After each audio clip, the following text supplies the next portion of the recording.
We have Hello Sarah Bedford everyone, with us, welcome political back. reporter extraordinaire. Kamala What she Harris makes faced of problem that. on You know, Trump. the one quick thing I did notice as we were Position, rifling through Sarah that, Bedford. we had a shot of the Dow falling more than Okay. 400 points that day around the time in the fall of 2008. Impact We are 4 market. times that level right now. The Dow just shy of Present risk. 40,000 again. So you have to put in perspective. DGI You're all obsessed in the moment, as we should be.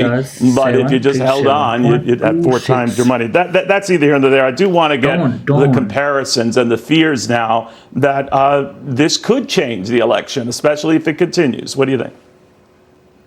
Yeah, I think the past couple of months we've seen a lot of uncertainty in the race from things that have nothing to do with the economy, Joe Biden's age, the fact that Donald Trump has a brand new opponent, but the fundamentals of the race are still centered around the economy, around voters' concerns about inflation and the affordability of their lives. That's difficult for Kamala Harris, right? Because once the excitement of her new candidacy starts to die down, this is still a race where voters are largely dissatisfied with the incumbent administration. It's a change election.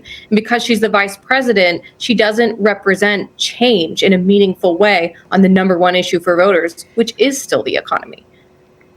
You know what's interesting, Sarah, in a weird way, the markets confirm what consumers have been saying for quite some time now. This inflation is killing us and we can't deal with it. And they're pulling back and they're retrenching. And it's that pulling back and retrenching that's leading to some of these numbers that show a clear slowdown going on. I don't want to make the leap here that it's a recession, too soon to say that.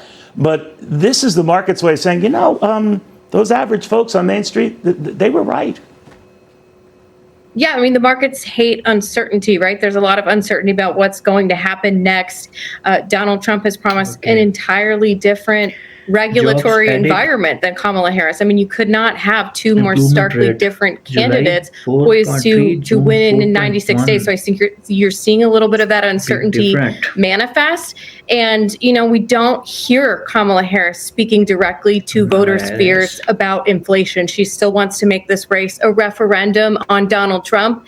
And the problem with that for her is that voters largely have positive memories of the economy under Donald Trump. Again, their number one issue that they're voting on.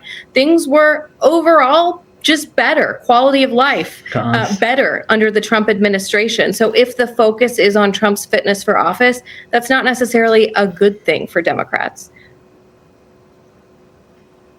All right, well, we shall see, but it is wild how quickly the tables turn here, and we could be doing the reverse of what we did back in 2008. Hey, Sean Hannity here. Hey, click here to subscribe to Fox News YouTube page and catch our hottest